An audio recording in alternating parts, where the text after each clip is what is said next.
Welcome back. On our interview segment, the helmsman of the Nigerian Airspace Management Agency, Mr. Nnamdi Udo, is our guest. A registered engineer with over 33 years professional experience tells us how surveillance technology is fast changing the face of air safety in Nigeria.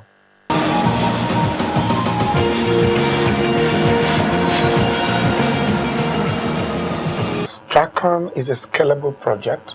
In other words, we can build overlayers on it. We've just done the first movement by going from a terminal approach radar system to a surveillance system that is now area. In other words, you vector aeroplanes from Lagos to Abuja direct. You vector Prt2. In other words, they don't have to radar services terminated. And the man sees beyond his immediate what we call TMA boundary, his terminal maneuvering area. So that's one. Two, we also now finished the studies on providing an ADSB, automatic dependent surveillance system, and also a multilateral system, very particularly for the Niger Delta area, for the oil services where low-flying helicopters do operate. And of course, from that, you're also going to have what we call CPDLC, the Cockpit Pilot Data Link, where pilots in the air will be receiving data messages like text. Instead of every time calling them on the phone, they can get meteorological report, they can get other advisory information on data. All right, what about communication? Our communication, which basically came, the infrastructure, the design came, of course, in the late 60s and 70s when aviation was growing in Nigeria.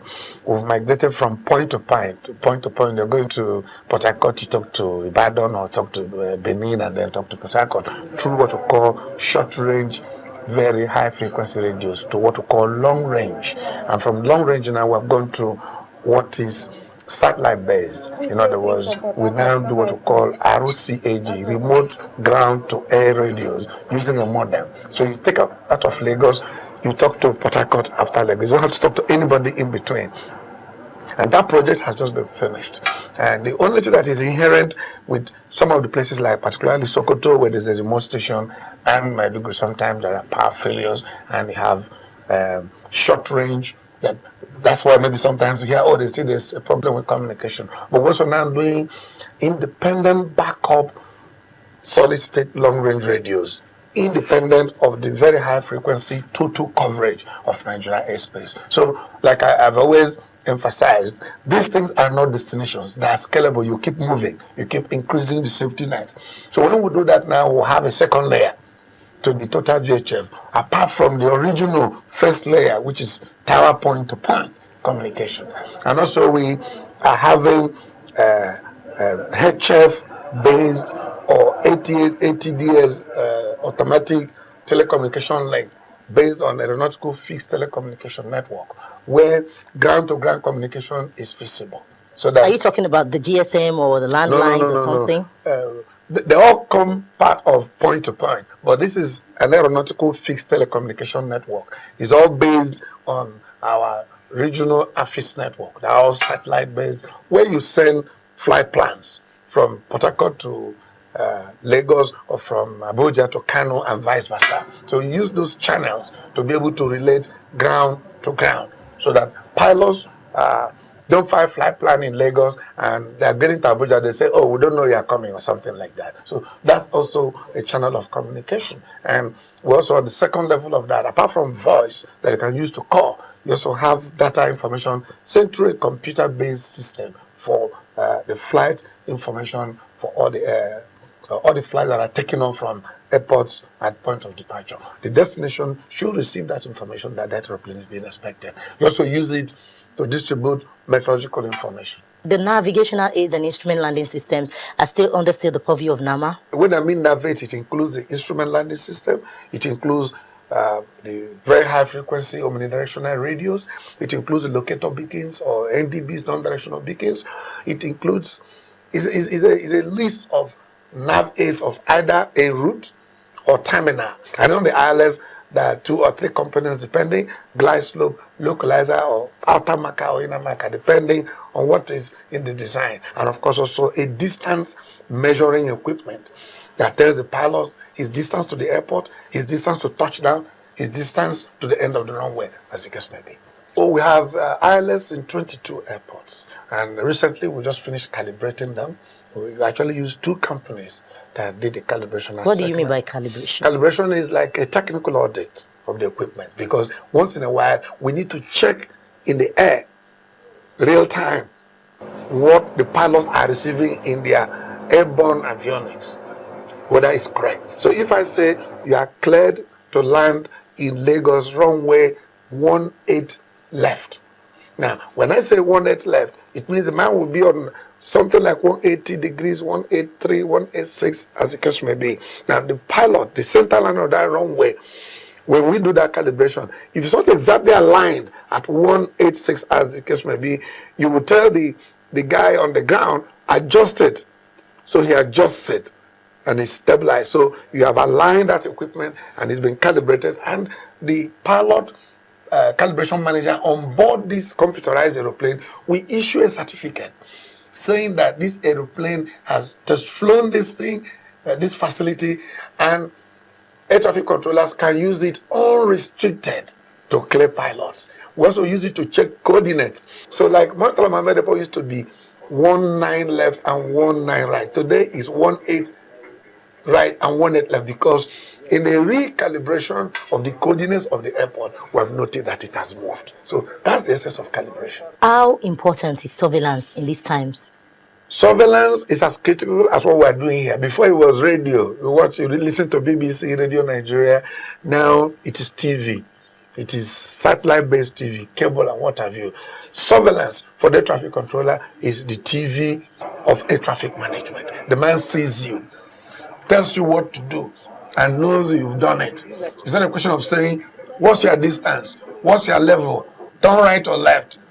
He knows exactly what you're doing, and he observes you and makes sure you're doing the right thing.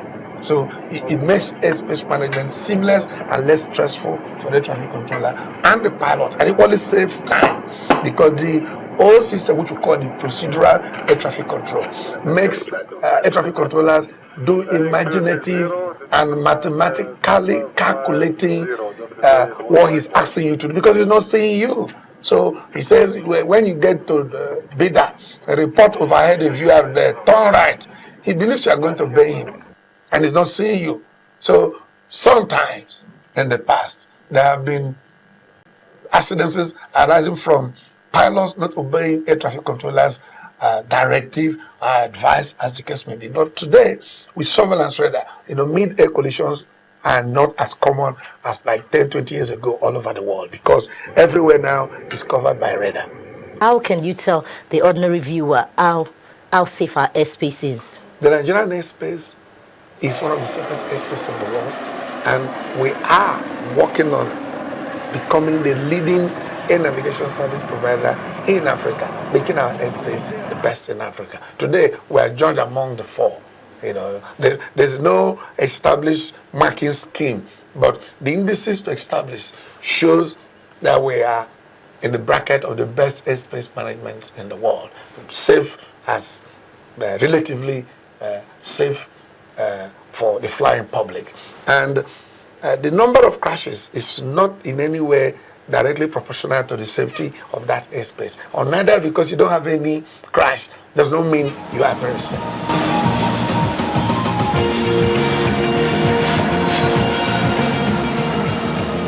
It was cherry news for the aviation industry this week as a housing estate dedicated to aviation professionals opened in Abuja. It's described as a 2.4 billion naira mass housing scheme known as the Aviation Village in Kuje, Abuja. Here on this site are a total of 270 flats. For President Goodluck Jonathan, improving the living standard of Nigerians through affordable housing is key to development. I would like to commend the Federal Ministry of Lands, Housing and Urban Development and the Federal Mortgage Bank of Nigeria for successfully delivering the Aviation Village. It is commendable that the Federal Mortgage Bank of Nigeria did not only initiate both programs, but also finance the construction of this 270 units residential aviation village through an estate development loan granted to SunTrust Real Estate Investment Limited, a private estate developer. Distinguished ladies and gentlemen, in every economy, the housing sector plays a critical role in economic empowerment, job creation, and wealth generation. For this administration, improving the living standards of Nigerians is a cardinal objective to which we are totally and resolutely committed, and we are vigorously pursuing the development of the Nigerian housing sector under our transformation agenda. The estate exemplifies the new philosophy of mixed development and the creation of integrated communities, which the ministry is championing and encouraging in housing provision in our populace. The project is also a clear manifestation of the effectiveness of the NHF scheme. Then the formal commissioning follows.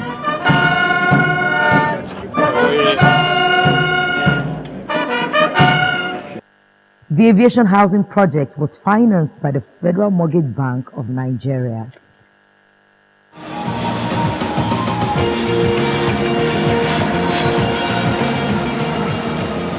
As we wind down, this week saw the exit of 4 ministers from the Federal Executive Council, and among them, the former Minister of Aviation, Stella Odua. But in a twist, here is what she said at an aviation event in January 2014. I've taken an oath before God and man and the country to contribute my best to leave the sector better, far much better than I met it. There must be social contract, an obligation, an ethical obligation, a social obligation, a moral obligation, that there are things we cannot do and should not do and must not do in order to safeguard our mere existence. It's not about minister. Minister will come and go, but the sector remains. Workers will come and go, but the sector remains for our children and children's children's children.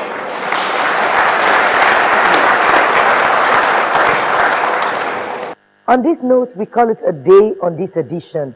Please keep in touch with us on Aviation this week at channelstv.com. I'm Bukola Joe Kitumbi. Thanks for staying with us.